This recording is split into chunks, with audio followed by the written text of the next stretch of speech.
What's up, people? It's your boy Raww coming to you with another episode of the HSC. Ready to get into some college football, NFL talk, and much more. I got C. Ricks on here today with me. C. Ricks! Ricks on the mic.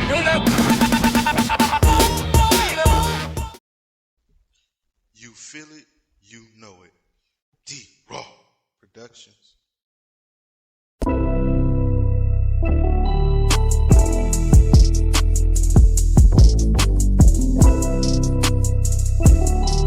Houston Sports Connoisseurs brought to you by Raww.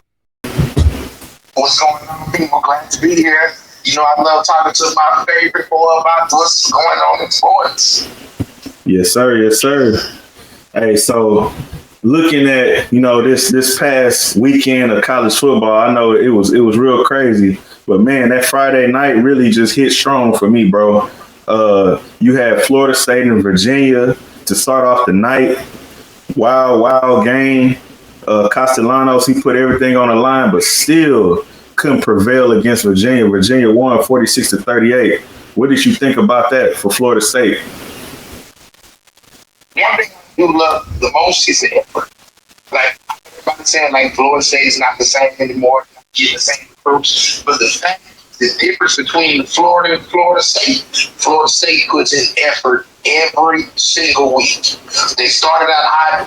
Yeah, they hit a little roadblock with a couple of losses, but the point is, at least you know they came to play. They don't give it all. They give it all every single day, every single play, with win or lose. And I respect that more than anything. Yeah. People take that for granted knowledge because people think like, oh, because I'll go to Florida State now. We're not as good as we used to be. We can just run them over. No, it's not like that anymore. Look at all the teams that's coming up now. Look at that. Dear God. That's crazy. That's crazy. But I feel like they're gonna get they first loss this week. But we're gonna talk about that later. But like you said, man, these other teams starting to come up. Virginia, Virginia 4-1 at this point of the year, looking solid. Beat a real good Florida State team, at least we could say so far. But even just looking at the TCU Arizona State game, the Big 12 put on a great show. This game almost went into overtime as well. But to see Arizona State come back and take over TCU and get that win was pretty interesting. What I'm really proud of is the Big 12 resurgence. And let me tell you why. Because everybody thought the Big 12 was done when they lost Texas and Oklahoma.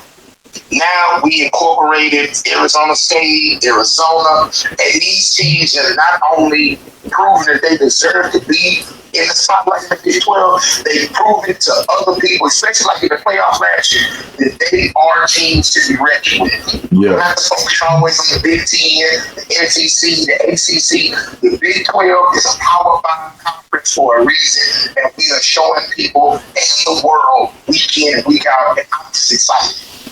Like, I never know much about Arizona State when they were in the Pac-12. I'm not gonna lie to you, I really did. Because I always thought it was a bottom feeder school, everything ran through like Wow. USC, Oregon, and stuff like that. No, I'm saying, but that, people are getting better opportunities. These kids are getting more opportunities. You start to see now it's not really about I'm going here because of the name. I'm not going to Alabama because it's Alabama. I want to go to schools like Oregon State, Utah State, Auburn. I want to go to this school because I know I have a chance not only to play, but to be in the limelight. Well, And it's crazy because you would never think that at first. I don't know, bro. I feel like students went to schools to be, well, I guess like you said, I guess they are going for football choices more so now than before because they get paid. So it's not just about, I'm going to the best party school, that I could possibly go to. So do you think it's more expensive to pay kids to sit on the bench and just let them, or do you think it's easier for them to go somewhere else and let somebody else pay them and see and just rather deal with it that way in that capacity? So let's look at it like this. Let's say you're a 5-star recruit, but you're a freshman, and then they have 2 other 5-star recruits that's in the same position as you, but one is a junior and one is a senior. Now they got to pay all 3. Yeah. I think it's better just to go ahead and say, hey, you know what? I can't really afford to pay you. Try to see if somebody else will pick you up in the portal or something, or try to look and see where your talent can be most utilized. Because we already have 2 5-star recruits at that position. Do you think it's that way now? Because of how you have to pay them? It's almost like a salary cap now. Yeah, I would say it's like that in a way. I think a lot of times they do encourage players to hit the transfer portal, especially if they know they can't really pay them or they don't want to pay somebody just to sit on the bench, especially if that player is trying to get a big, large lump sum of money, you know? Yeah. That's the crazy but the cap room, I wouldn't say it's a cap room because these colleges, they pull money from so many different sources, bro. You got people that was alumni that pay these quarterbacks and stuff. You be like, oh, you know what? I'm gonna write them the check. Oh, Joe Burrow want to go to LSU? I'll write him the check, you know, or whoever. I'm just using him as an example, but. You know, like, I think that's how it works now. It's not that, oh, we got a cap on this money. Yeah, the school might have a certain budget to follow, but outside of that, anytime they need something done, what happens? Joe Blow writes the check, bro. So I think they got more opportunities to pull money through certain loopholes versus, you know, the NFL sitting on a cap room. You might be right about that. The reason why I'm saying it is because, look at it. We have more balance now in college football than we've ever had before in the sport. Mm-hmm. Ever. Like, you know, you look at teams that used to be just dominant going undefeated every single year. It's not like that no more. Yeah. It's not. It's like you have more teams winning 8 and 9 games than ever before. That's true. So that's why I'm asking, like, is it more like a balance, or like you said, or a boost just really just coming through in the clutch? Because I feel like if it was coming through in the clutch, why didn't they do this years ago? Because they couldn't pay the players years ago, and now I don't know. Players been getting paid. Yeah, they been getting paid. They been getting paid, bro. But I don't know. Now it's illegal allegation. You can do it, you know. And then you got the EA Sports thing. The players getting paid through video games and other sources, other advertisements and stuff like that. But all that kind of just rolls into like we were saying, some of these schools starting to actually be able to compete at a higher level than before, where they couldn't. Looking at the U of H and Oregon State game, 27-24 victory by University of Houston, you see the difference between Oregon State and Houston now. Oregon State on the outside looking in at a Power 4 school. Houston now on the inside as a Power 4 school looking outside of what they used to be. And you see the skeletal remainings of what U of H used to be when you look at Oregon State. A school that was competitive in the beginning, but now as the injuries start to add up and things like that and fatigue, you see the Power 4 school starts to prevail. And they don't have the depth to really compete against University of Houston. Part of that is, you know, is a large portion of why they lost, but another portion is just, I think it was just, you know, bad coaching on Oregon State, because there was no way in hell that I thought Houston was going to win that game, especially looking at the third and fourth quarter of that game, bro. Houston was really looking like a bad offensive team until they turned it around and started running some no-huddle offense, which I love to see. Well, like you told me before, that's their bread and butter. The minute U of H gets away from this fast offense, a huddle-up offense, that's when they really start to, like, really suffer. If they can just stick to their guns, play their game, like they did in the first 3 games, they should be cool. Yeah. And that's the problem. I understand you want to try to, like, you know, you don't want everybody trying to figure you out. But remember, the hardest thing to figure out is something on the fly. If you run that kind of offense, trust me, that means you always got the defense on their toes, no matter what. That's fast. It's not about being predictable. it's about, okay, if they know you're going to know huddle, what ways the defense got to start thinking about, like, okay, what ways can we combat this? But you got to realize they only got 2 or 3 seconds to try to figure it out. And that's what makes it impossible. And that's why it's so hard to really just keep up with. And because really, the only time, because there's no substitutions, there's no nothing. You're in it to win. You just get it. It's either you don't get it or you're not. And lucky for Houston, they got it. They kept working. They kept working, staying on their toes, and made them come back and put together one of the biggest comebacks in U of H history. Because think about it, not only did they have to go to overtime, the fact that they had to come back in the fourth quarter, even get it to overtime, just speaks phenomenally for great football from the Cougars. Yeah, and another thing is you got to applaud them on the defensive side as well.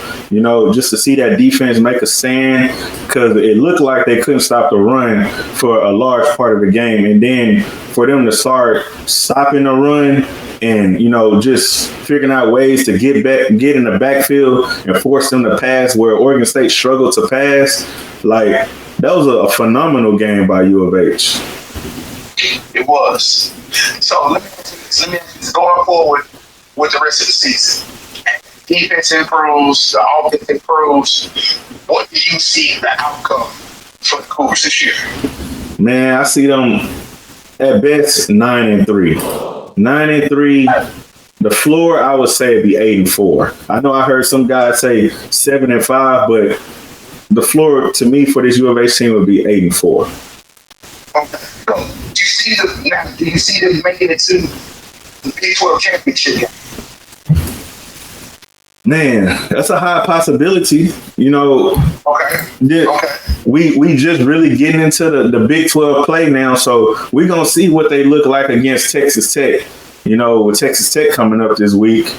But, spread versus no. That's going to be well, I wouldn't even say U of H really run a spread. They kind of run like a multiple. They started running spread against Oregon State in the latter part of the game, but I would really say they run more of a power zone or something like that, because how much they run the ball and hand it off. But it'll be interesting to see what U of H come out with against Texas Tech, but we'll talk about that in a minute once we finish recapping Saturday's games, because there was a lot of splashes on my screen this past Saturday. And I want to start with LSU and Ole Miss. LSU went down, bro. The Ole Miss pulled it off 24-19. Ole Miss deserves that. Let me tell you something. LSU has been a thorn in Ole Miss's side for I don't know how long. Do you know how long Lane Kiffin has been wanting that victory? And he finally got it. He finally. Like his days are just, I don't know, man. I don't know where or what direction LSU going in, because the offense looks so stagnant under him. So, what if the possibility is that the quarterback is really not the answer? What's his name? Nussmeier. Nah, he gotta be. He gotta be. You're wrong. I've seen him make a lot of mistakes under pressure, but he's young. But I feel like that's where Brian Kelly needs to take the reins, bring him down, like, you know, calm him down, just help him focus and just try to hit his reads and his strides. I feel like Brian Kelly doesn't really prepare him for what he needs to get. He's done good in certain situations. Like, he did great against Clemson, you know. Applause to him. But teams like Ole Miss, like, you have beaten them every year. Lane Kiffin, you know what he's going to give you. You know what he's going to throw at you. And the fact that you just sat there and just let them do it to you the entire, all 4 quarters. Because think about it. Ole Miss, that was the first time I ever seen them control the entire game against LSU. Yeah, they actually look like the better team, the more dominant team in that game. And I guess they really was. You know, Ole Miss is now 5-0. LSU 4-1. It's gonna be interesting in the SEC. Look at Alabama; they beat Georgia. After all the talk about Alabama need to fire their coach and stuff like that, he finally pulled off another solid win, 24-21 victory against Georgia, and Georgia goes down to Alabama. Yeah, it was a really good game. And you know what this is showing me already, and I know just like the first half of the college season, but you know it's going to show me. I guarantee you, at least one or two teams with 3 losses will make the playoffs this year. You think so? Yeah, college football is too balanced right now. It's too balanced. Now you can't predict who is going to actually win. Plus, a lot of times now in college, you can't really predict the spread anymore either. Yeah, I agree with that. I agree with that. It is. It probably is. Say like, oh, I know this team going to blow them out by 30. Next thing you know, they done lost. Yeah, and it probably is balanced right now. You look at like we're saying, U of H was 4-0, and then you got some other teams in the Big 4 that's undefeated. Teams in the SEC that's undefeated. A&M 4-0. Indiana 5-0. So it's a lot of teams that's competitive still. Even Tennessee still sitting in a good position at 4-1. You know, so many teams across the Power 4 conference. It almost asks the biggest question. How many teams outside the Power 4 is going to get in this year?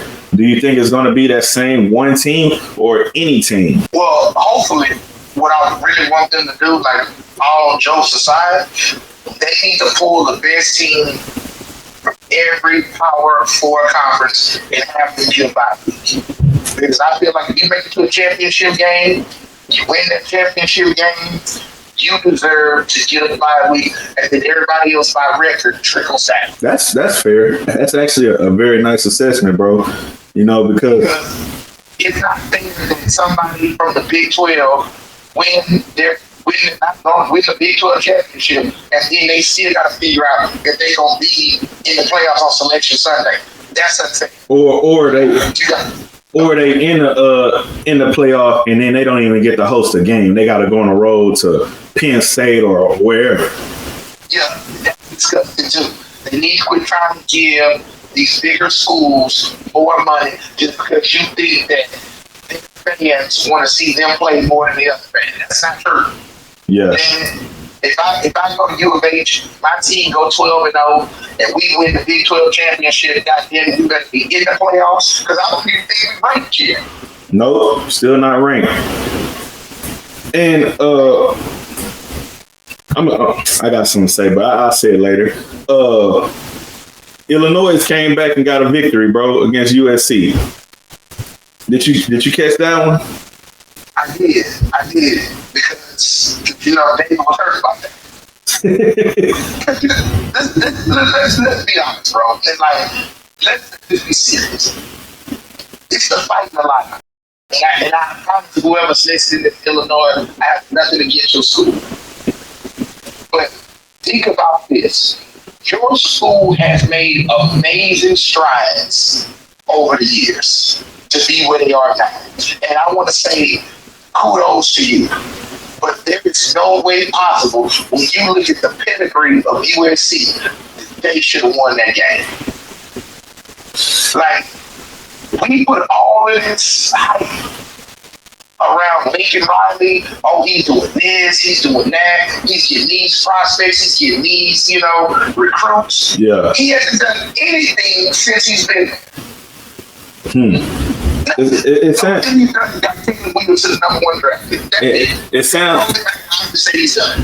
It sounds like you want to put Lincoln Riley on the hot seat, bro. He should be on fire right now, bro. The chair should be melted. I mean, they only got one loss, and the team that they lost to was ranked with number 9 just a week ago before they got blasted against Indiana. But the point is, they lost to Indiana, another school who is benefiting more from NIL than any other school. And I feel like this. Look, when you look at the people who have graduated from USC, when you look at the alumni of sports athletes from USC arguably they playing better than Ohio State and Michigan. Yeah. And they have to be in the Big Ten. You on TV now? You in Southern California, you right in the heart of Los Angeles, and you telling me you can't get no recruits? You right there, you have the ultimate pipeline to American Samoa. So that means your offensive line is probably the heaviest it's ever. the boy probably weigh at least everybody on the line here should be at least 1,600 pounds. I'm talking about the starting offensive line. If you put all five on the scale, it should be anywhere between 1,500 and 1,600 pounds. And I'm not joking. Yeah. Like you have the section where you can get one of the top quarterbacks, top receivers. What else is California known for as far as like defense? What, linebackers and safeties? I'll probably say DBs and receivers. Okay. Quarterbacks The fact that and quarterbacks. like, UNC, like they all can be going to Oregon.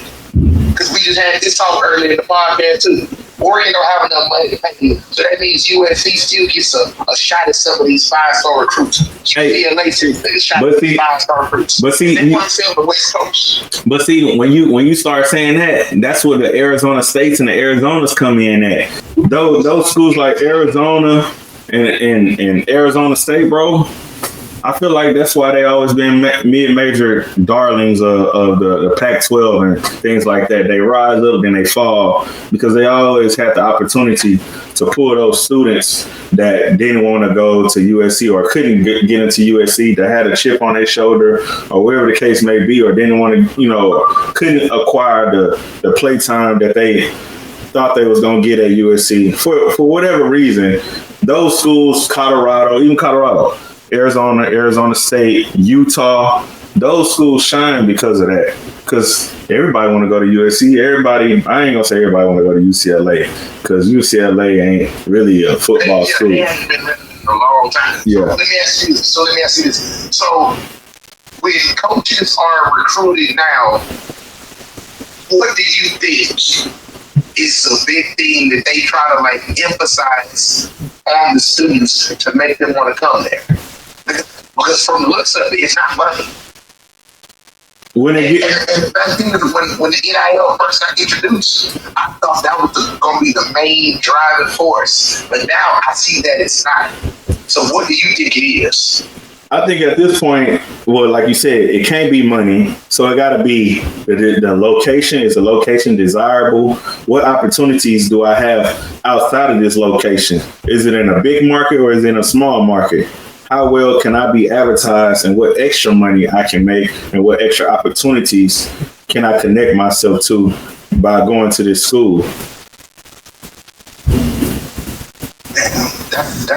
That's a damn good way to look at it. Because I've been trying to figure out, like, there's no way possible schools that are doing good now, and they used to be bottom feeders. It's like, I'm paying them, but then it made me feel like, okay, the top schools out here struggling, like they're not getting the recruits they need. So like, what's going on? Well, like, I mean, it's not Ohio State, they're not struggling. But you gotta think. But you gotta also think, bro. It really, at the end of the day, all the roads lead to money, but it also leads to the location. I feel like that's one of the reasons why Nick Saban had retired, because he knew the way he was recruiting and the engine that he provided as far as Alabama was going to be no more, because in reality, who wants to go to Tuscaloosa, Alabama? Yeah, I can get money, but if I can get the same money, bro, to go to Austin, I'm going to Austin. I ain't going to Tuscaloosa, Alabama. Or I can get 3/4 of the money to go to Houston. I'm going there, bro. It's Houston. We talking about the 4th largest city in the country, Or you talking about USC, which I think USC struggles because, just like you said, it has to fall back on Lincoln Riley. But overall, it's got to be marketing, bro. It got to be marketing and opportunities. That's the reason why a lot of these players move around. Now, if they not getting the money that they think they gonna command, then yeah, they just go wherever they can get the most playing time. Okay. So let me ask you this. And I know we talked about this before, but what you're saying now just actually sheds some light on a lot of stuff. If Texas and Oklahoma would have stayed in the Big 12, do you think they would still get the same recruits because they're in the same division with Houston. Honestly, Really, that's what they get the same money. So technically, which one is more appealing? And you already know Houston is sometimes more appealing to some kids than Austin. I think You think that would have been a crutch to Texas? I think That's why they left. I think they recruiting still the same, bro. I really don't think it really changed. If anything, they just get more money because they're in the SEC because of what the SEC has built over the years. But had they stayed in the Big 12 and the Pac-12 schools coming into the Big 12, that had happened all together as one thing. I think it would have all culminated into success for the Big 12. Having Texas and Oklahoma in there, and then U of H rising up to be that old SWC rival that it once was. It was going to be good for everybody, in my opinion. But you got to question this, though. How much winning was Oklahoma and Texas was going to do with all them schools in there, bro? You know, and they wasn't doing a lot of winning as it was already. I mean, Oklahoma was doing pretty good in these latter part of the years, but UT really haven't been doing good until that last season where they was in the Big 12 about to go into the SEC. UT been struggling. Yeah. And from the looks of it, like, Arch Manning is getting his groove now, but I still feel like the offense is stagnant with him. And not to say that he can't mature, and I'm honestly glad that he's not coming into the draft after this year. He shows that he really needs one more year. Yeah. Well, look, let me ask you this. How do you think Texas is going to fare playing at Florida? I know Florida is not the biggest competitor right now, but how do you think Arch Manning is going to do against a SEC team in Florida? I'm going to be honest with you. Florida's head coach is fighting for his job. He's fighting for future jobs. He's fighting for future recruits. His back is pressed so hard against the wall, he is about to go through it. Yeah. He has no choice but to fight. And I will say this, if Texas comes out like they've been in the past, with that stagnant offense, coming out slow, not really just coming out the gate, I'm telling you, Florida gonna make them pay. Because regardless of what we think of their offense, their defense is still there. They just can't score points. But if that defense can just rattle Arch early, yeah, they gonna be in trouble. I think the biggest question though, bro, like what's going on with DJ Lagway though? I mean, he was a highly sought after quarterback and still is. So is it just a system or I don't know, like it's just a system. It's just out, and then plus you gotta realize once a coach loses the locker room, it's pretty much a lost cause. Yeah. Like, it's nothing you can do. And it's like you need somebody to come back in and just restore order. And right now, he's so busy worried about the coach, so busy worried about his job. He's not focusing where he needs to focus in that, and that's on the kids. Yeah. Like, regardless of what the record is, motivate them. Like, keep them enthused to where they want to go out there to compete for you.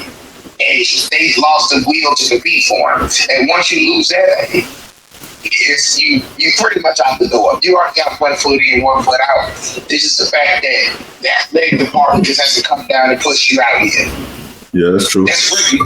So with all that being said, who you got in that game?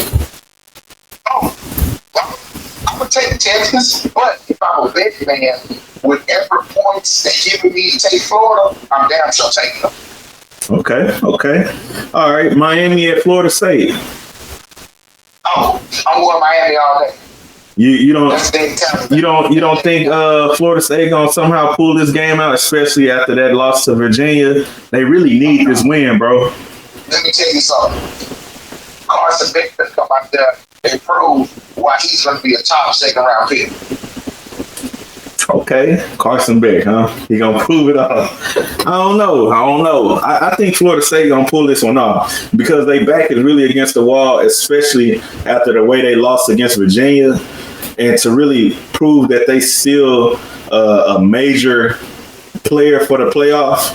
Florida State really needs this win, and they gotta beat Miami. And the game is in Florida State or at Florida State. So, I feel like they can definitely pull this one off. But you got to look at this one too, though. Miami need that win too, because regardless of how many wins Miami get, they're gonna make the playoffs. But they're not gonna make the playoffs just because they're in the ACC. They're not making it because they're good. They're not making it because they're paying Carson Beck $4 million. None of that. They making it just on the fact that, hey, we're Miami, we're better this year. Clemson is not representing us. Florida State is not representing us. It's just us. Yeah, you got a point there, because when you look at the ACC, it's not a lot of competition. And to me, honestly, bro, they should be the next conference that's probably about to implode and divide.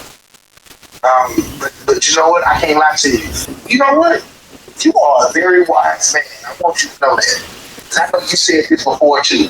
You already said we need to just go ahead and just strip everything down and just make an East versus West. Yeah. Like, you still have your top 25, whatever the case may be. But the point is, you set up a bracket system as far as the playoffs go. You're going to have 8 on this side, 8 on that side. Your top 8 on the West, your top 8 on the East. They play each other in the playoffs to bracket that down. And may the best team win from there. Because at the end of the day, you pulling money from somewhere. But the only thing about that, you can't have Notre Dame be independent anymore. They got to pick a side. Well, at that point, everybody would be almost independent. Yeah, but do you know how that's going to drive? Because because let me tell you why they'll never do it. Because then you lose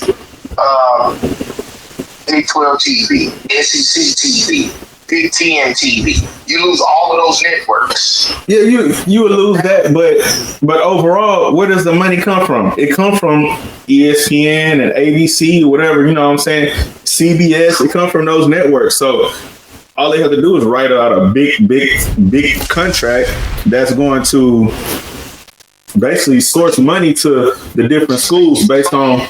They train schools evil now. Because now look at it. Because that means you got all the teams in the West, you got all the teams in the East. And like what you got to do now, you got to take the pot and then just divvy it up amongst everybody. I mean, but if you think about it, bro. You can't say, hey, this school is better than, But they're already doing that, though. You look at some of these schools in the SEC. You really think Vandy is getting the same amount of money as UT? No. Because Vandy 5-0. Yeah, they 5-0, but they not getting the same TV money. Oh God, no! God, I don't even think they can TV check. They get something from the SEC, but it ain't the same as UT. And then you got to think about all the other assets UT got in oil. Like that's why I say, bro, like it's so many sources they pull money from. It's really ridiculous. But talking about Vandy and Alabama. Does Vanderbilt still get money from the Vanderbilt family? I don't know. That's a good question.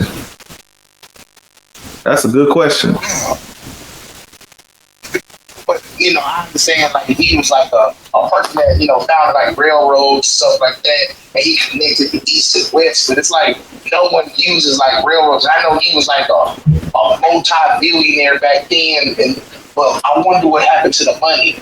Does it still go into the school? I think most of that money was donated to the school. Oh wow! I think that's probably what kicked off that school.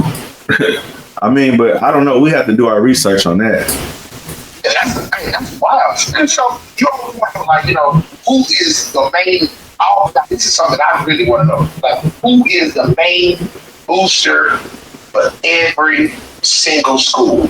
Because I know everybody wants like, who is the alumni who just make sure that they can contribute a certain amount of money to the school and keep its functionality going every single year?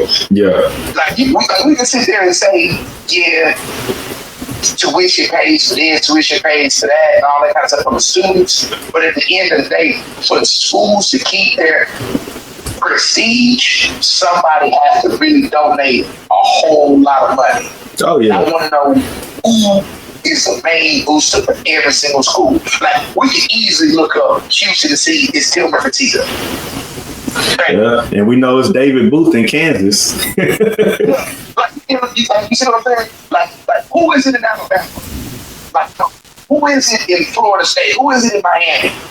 Yeah. You know, because certain players did make it to the NFL. I'm sure they contribute whenever they can. But it's somebody there who just sits in the shadows, who probably goes to every single home game and just leave his initials and probably donates $1 billion every year. And we were none the wiser. I'm pretty sure we can look that up, bro. We might have to talk about that on the next episode. And you didn't tell me who you had for that game, Vandy or Alabama? Believe it or not, I'm gonna tell you why I'm going with Alabama this time. Because they want revenge.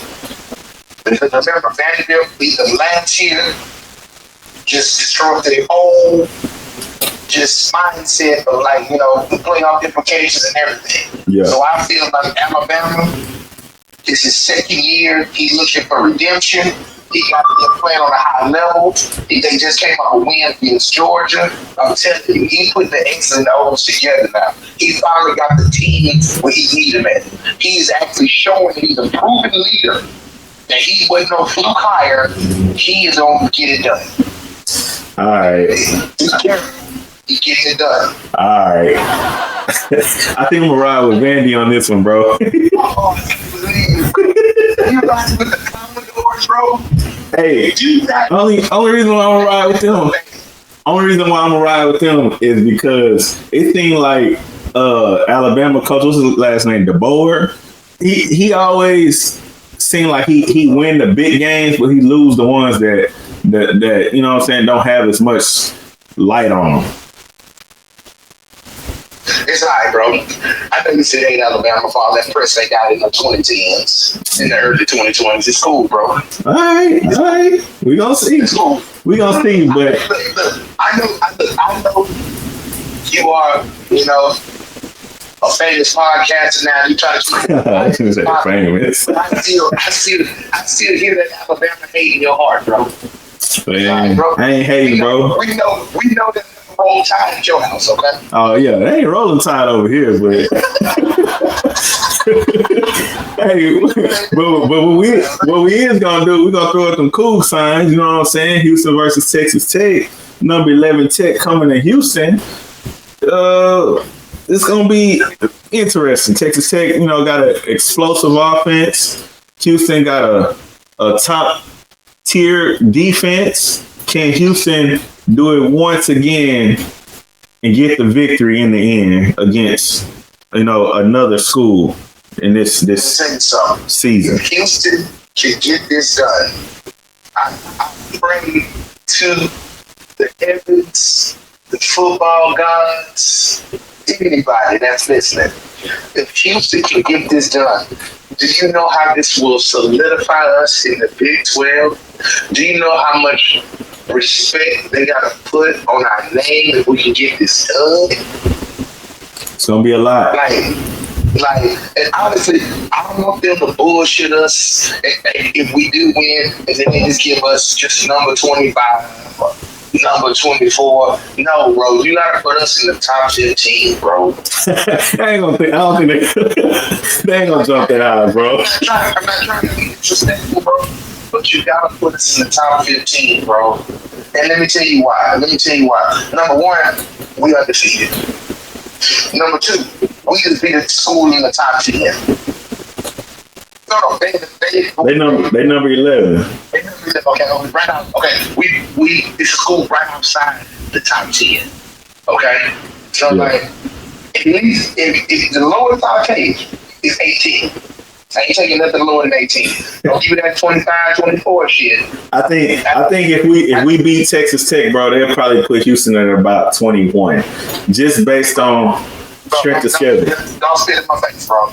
I'm just being honest, bro. Wrong, bro. I'm just being honest. But look, I'm gonna say this. If Houston win this game, I'm talking Case Keenum beating Texas Tech back in, what was that, 2009 kind of hype, bro.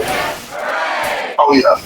It's gonna be going down, and it's like you said, it's really gonna solidify Houston in the Big 12. So I'm really hoping we pull this one out. I'm really hoping the defense show up, but not only the defense, but the offense. You know what I'm saying? Hopefully everybody healthy. But one thing I can say, we're getting one of the running backs back. So with Wegman in the backfield and Connors and then Burnett now being back, that's a big running back. The Houston got a 1-2 punch, and I expect them to punch hard against the Texas Tech Red Raiders.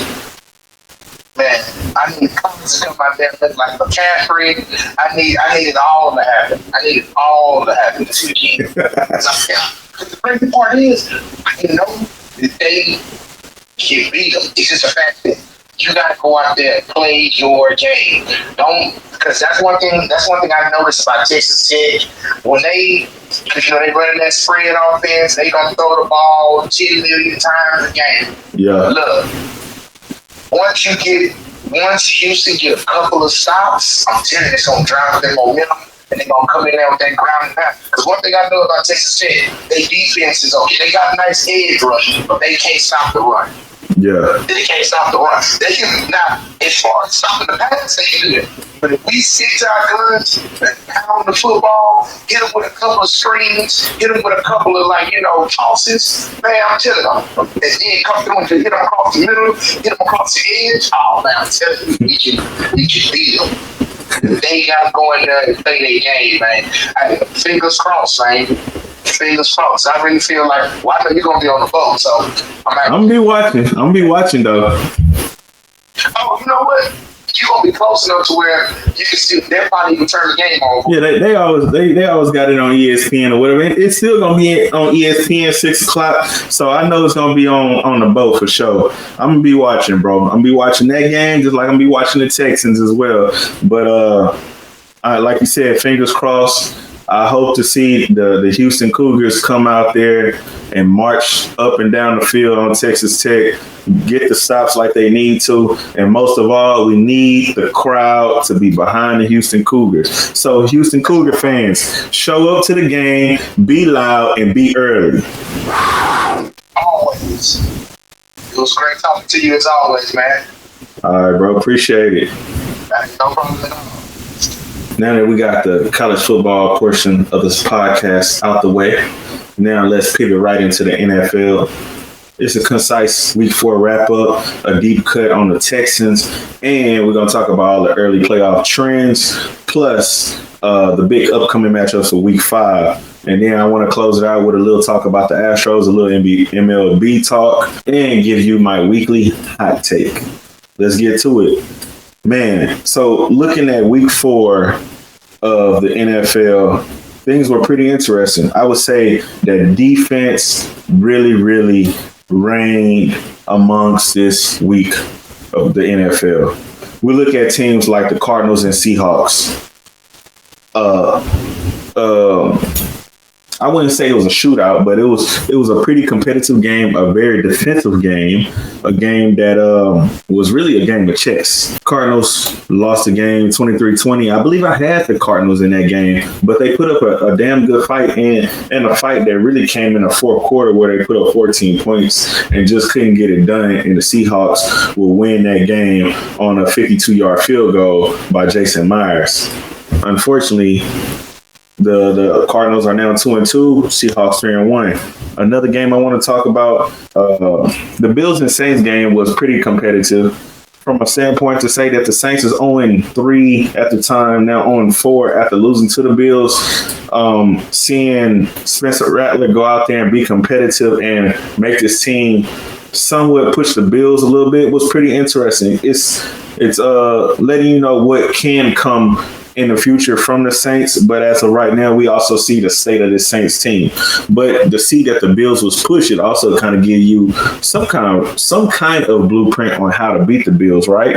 Another blueprint at least to say, but the Bills are now 4-0 after winning 31-19, and the Saints really just turning the ball over in the fourth quarter and much more.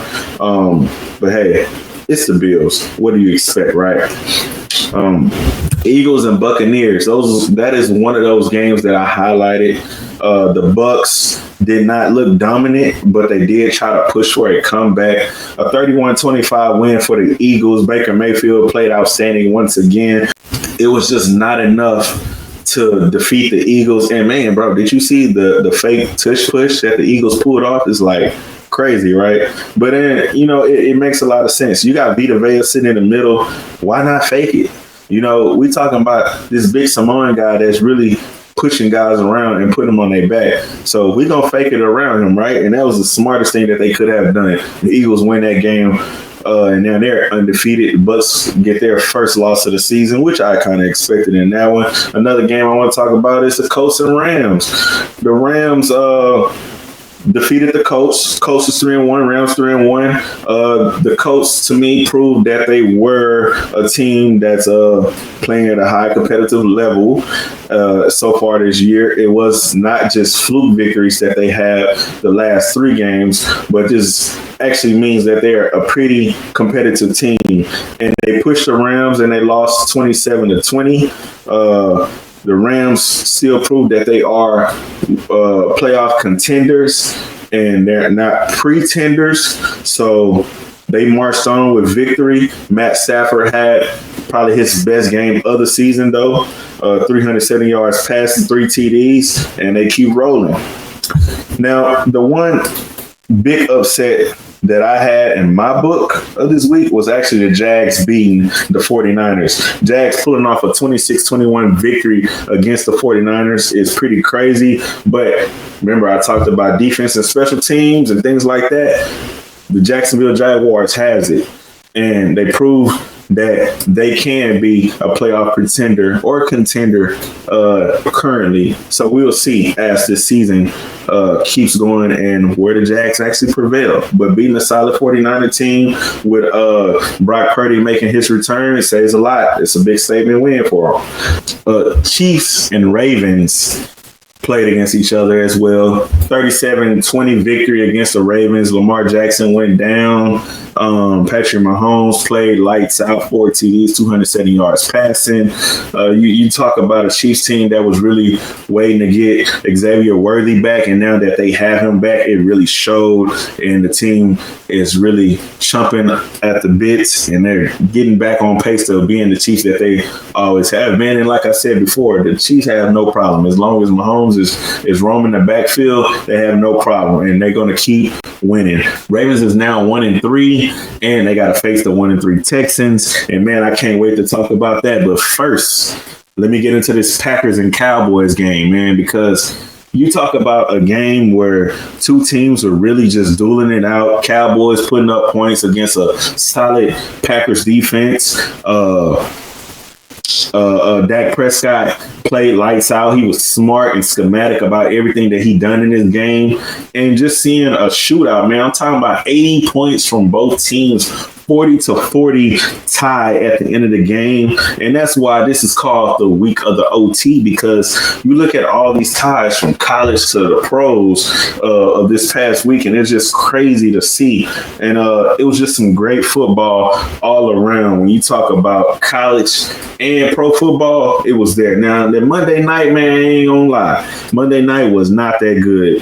I was disappointed in the Jets. I thought Justin Fields would have made a difference for the Jets and somehow prevailed and got the win, but they didn't, man. And it's really disappointing. It really sucks to be a Jets fan. I said that before. It really sucks to be a Jets fan, because once you feel like you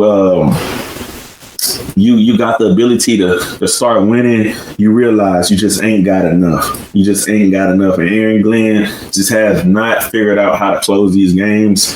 And we'll see what happens with the Jets, man. But they're on 4. Dolphins 1-3. They get their first victory as well. Bengals and Broncos was not competitive at all. Bo Nix dominated as expected, and you just look at the Bengals side of things, you pretty much expected what you got. But 3 points is really disappointing. Looking forward to a better Bengals team moving on. Now, your boy D-Raww got to cut right into that medium rare steak or whatever you want to call this that the Texans have sealed up. 26-0 victory for the Texans. The Texans get their first victory. I said the Texans must win this game, and they did. 26-0, left a donut on the other end of things. Cam Ward looked terrible in that game. 108 yards passing and 1 interception. It was nice to see the Texans defense force a turnover. CJ Stroud looked very good. I even seen him going up to the line and changing plays and yelling, alert, alert, alert. That's what I'm talking about. That's how we do it, CJ. Making a change, making a difference. The Texans look new and improved. Especially in the second half. The first half, it looked just like the team that we've been seeing. A geriatric offense, 3-3-3 and out and field goals and much more. But to see the adjustments happen in the second half, especially the fourth quarter, to blow the doors open on that game, I've seen a lot of things that I like. Woody Marks played dominant, 2 touchdowns, 1 rushing, 1 receiving. Looks great for Woody future moving forward. And Nico proved that he was still a number 1 receiver. You had L'Jarius Sneed talking all that smack, talking about he don't know who he is and this and that. But guess what? He found out who Nico was this week, and all he could do is say hats off to Nico because Nico dominated. But outside of Nico, man, the other receivers stepped up too. You talking about Dalton Schultz, Jay Higgins even got a little catch. Christian Kirk played his part in Xavier Hutchinson. So I'm liking what the Texans are doing with the receivers. I have yet to feel any bad about what the receiving corps has been doing for the Texans. It's just about the scheming and things like that. I think the Texans are finally starting to gel some things, but the offensive line is still a major issue. I know you all seen the NFL quickest sack ever, right? I'm talking about, what's his boy name? I'm talking about Jeffrey Simmons getting to Stroud in less than a second. I mean, he was untouched. Nobody blocked him. And then when they did attempt to block someone, they blocked 1 person. I'm talking about 6 linemen on 1 man. This is just a disgrace. And so just to say that, man, like I said, bro, we got to look back at the O-line. Coach, we got to look at Kaylee still. But like I said, man, he played. I mean, he coached better in his game overall, but you can't do that against every team. And we still got to acknowledge the fact that the Titans are not a good team. They're a terrible team. They really do suck. So it also says this: the Texans is not a terrible team like the Titans. We're a step above that. And that 26-0 victory says a lot. But can we use this victory to jet us forward into beating the Ravens? That's what I want to talk about now. Looking at the next week, we got the Texans and Ravens. The Texans go on the road, 12 o'clock game against the Ravens. Lamar Jackson possibly not playing, so that says a lot about this game, and it means that the Texans should be able to win this game. This game should be very winnable. But let's not look too far, though, because Cooper Rush is a damn good backup. People might not realize, but he was a damn good backup for the Cowboys, and I expect him to be a damn good backup for the Ravens. So this game is still very winnable for the Ravens, as well as it is winnable for the Texans. Honestly, I would like to see Lamar Jackson, just so we don't have to call this a fluke victory. But either way, the Texans got to win this game. Because if they win this game, that means the Texans go to be 2-3, the Ravens go to be 1-4. That puts the Ravens in a big hole. And if the Texans can turn things around from 2-3, going to the bye week, and then come out winning again with the right scheme, the right things, the coaches getting things on the right page, and we're really starting to gel, man, the Texans can really, really make a run. So I'm hoping that we go in there, dominate the Ravens without Lamar Jackson in the backfield, and you got Cooper Rush back there, you getting after him with that pass rush. Texans win this game 2-3. Ravens go be 1-4. And then if the Texans keep winning and they get things going, we looking at possibly hosting the Ravens this time, because the Ravens probably going to make the playoffs. Even though they, in the deficit they are, they probably going to make the playoffs. If they don't, I'll be surprised, even though they possibly could be 1-4 after playing the Texans. But to be able to host another team, or even if the Texans just somehow start gelling and rolling that train, bro, and we get to a bye week, that would be crazy. I know I'm talking, out my neck about everything. I'm being positive about the Texans because I'm happy to see a win. But I'll be even more happy if we beat the Ravens, because then it saves a lot. It saves that the Texans are getting better week by week, which I forecast to see. So I'm gonna take my Texans. I know the betting odds right now is the betting odds on this game right now is 3.5 going towards the Ravens, but I look to see the Texans clear that and get this victory, a much needed victory for the Texans, especially while Lamar Jackson is out. Moving on, talking about the NFL week 5, the rest of that week 5, we got to talk about Thursday night, because the 49ers and Rams is going head to head on a Thursday night, which is tonight. And man, Rams is favored at home. Brock Purdy gets his second game. I know the Rams been winning. The 49ers lost that game against the Jacksonville Jaguars in the last couple seconds. But now it's time for the 49ers to rise up in a divisional fight, and I feel like they're going to pull that off. So it's going to be good. Matt Stafford versus Brock Purdy, seeing how the 49ers can really react to how they lost last week. Another game I want to highlight, man, is Broncos and Eagles. Once again, the Eagles take on another playoff contending team. Bo Nix coming off their easy Thursday night victory and going into Philadelphia, who is undefeated. Can the Broncos somehow figure things out? If anything, we talk about is the toughness of the Broncos defense, right? Even though I can't name a lot of guys on the Broncos defense, as I said before, probably besides 2 players, Surtain and Allen. This Broncos defense looks to take on the likes of Jalen Hurts, Saquon Barkley, and more, so it's going to be interesting. The betting odds right now is leaning towards the Eagles by 5.5, and that's very possible. So we will see. I'm going to let you know, what I'm saying, when we get to the pick'em part, who I'm going to pick. But right now, I'm going to say it's going to be an interesting matchup. Another matchup to highlight for the week is the Buccaneers and Seahawks. You got 2 3-1 teams going against each other in the NFC conference. So it's a conference head-to-head matchup. Sam Darnold playing lights out. And then you got Baker Mayfield making plays as well. This is going to be a nice quarterback battle, as well as 2 teams with solid running backs who really going to have two head-to-head matchups as well in that department. I think it's going to be pretty good overall. You got Jackson Smith and Jigba on one side. You got Mike Evans on the other side. It's going to be some big plays. So to see who really come out and make the best plays defensively is going to say a lot. Seattle favorite, though. So we're going to see. And it's in Seattle. One of the last matchups I want to highlight before moving on is the Chiefs and Jaguars on Monday night. Chiefs and Jaguars Monday night.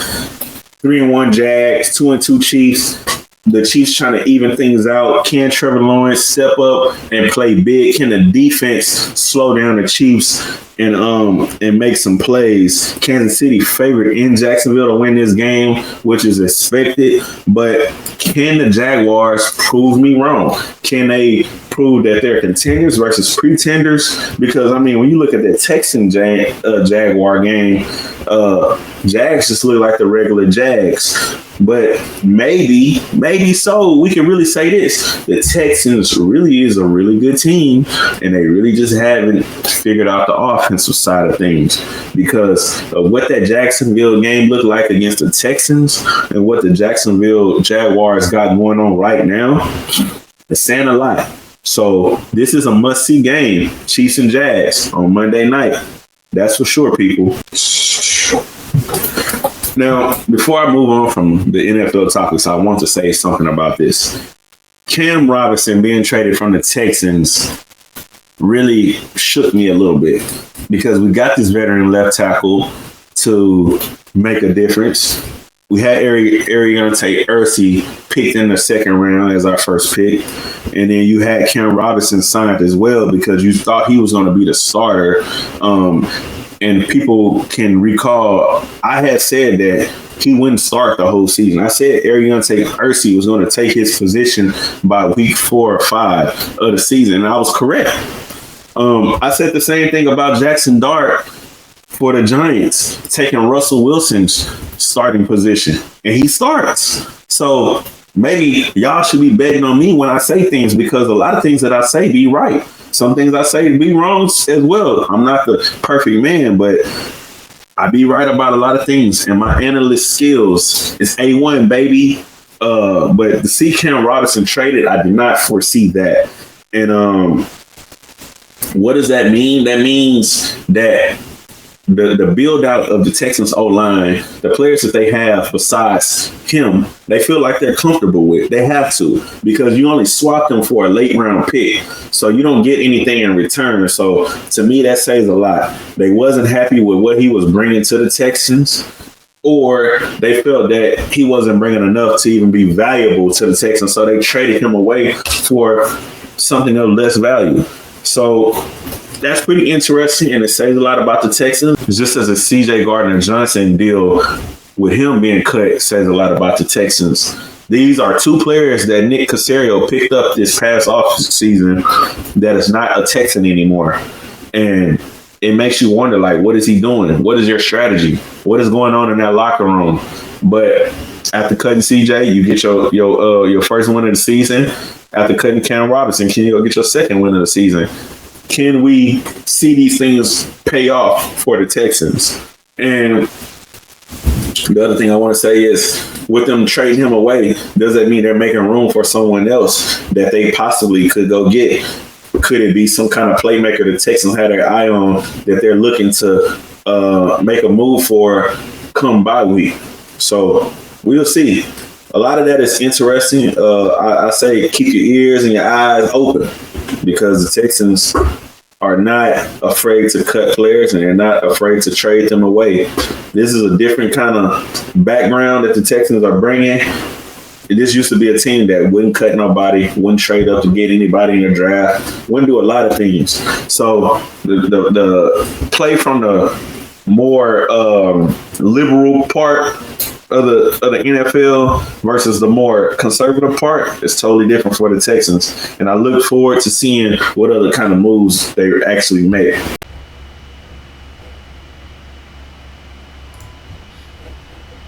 It's pick'em time, people.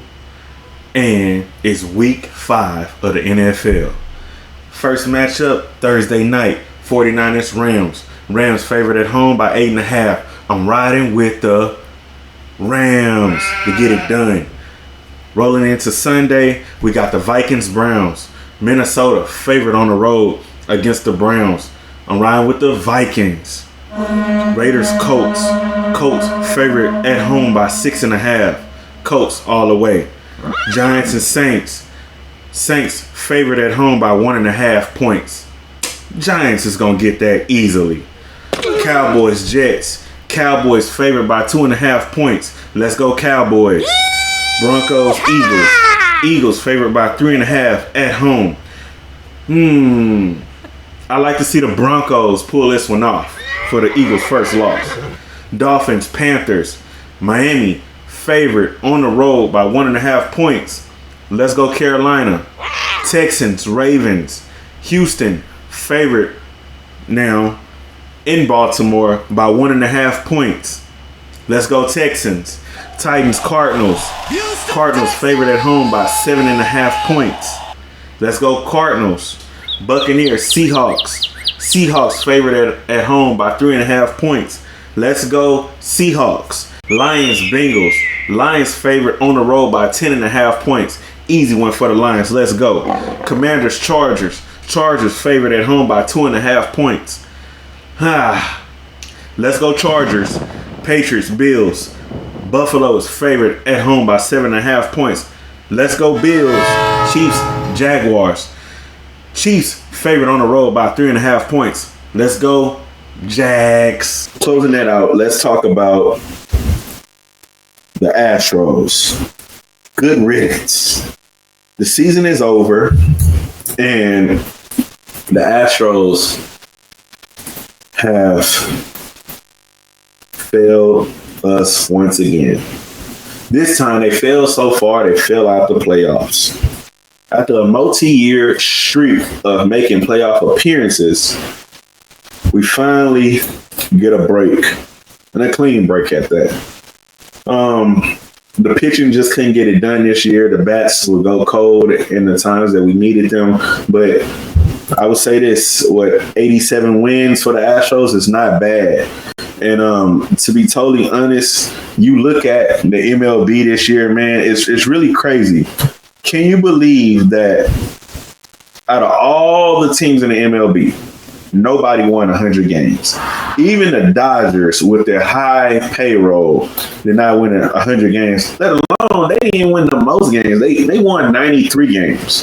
And then you look at the Yankees, they won 94 games. All this money spent on these players on their payroll, and they can't win the most games. You got teams with lesser payrolls winning more games, such as Milwaukee, who is in a small market, and they're making things happen.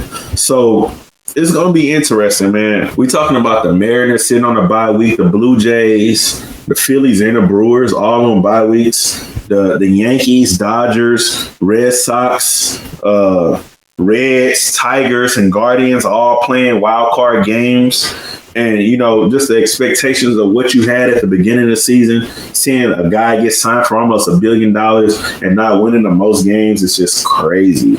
You know, and man, I don't know. I'm speechless for that. But I don't know who to have in this MLB playoff bracket right now. I'm an Astros fan. We sitting at home figuring things out. I hope we get things figured out on the injury management side of things. We need a whole new training staff, you ask me, because the amount of injuries the Astros had this year was just ridiculous. So hopefully we can turn everything over and bloom and have new flowers come winter and spring. But other than that, man, I'm going to keep y'all guys updated on these playoffs.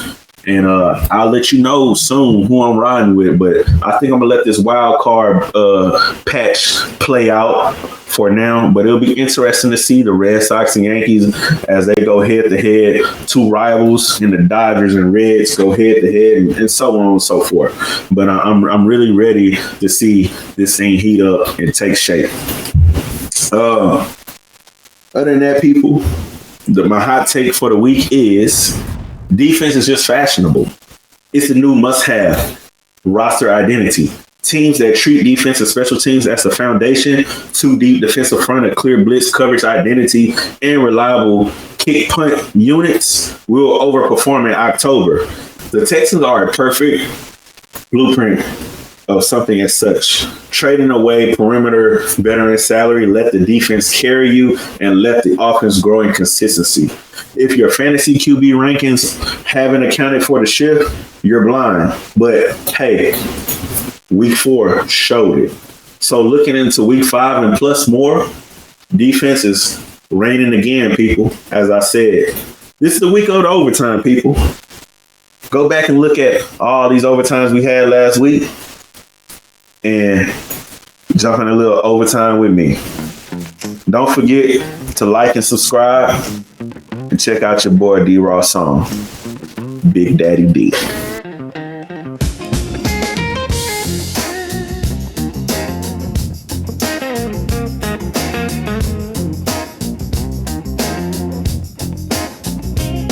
When you approach me, don't just call me Big Daddy. You know I go by Big Daddy D. Coolest brother rolling down this street. Out of the 3, I'm the best D. If you ain't know, now you know. Saturday night, I'm leaning on the wall real slow.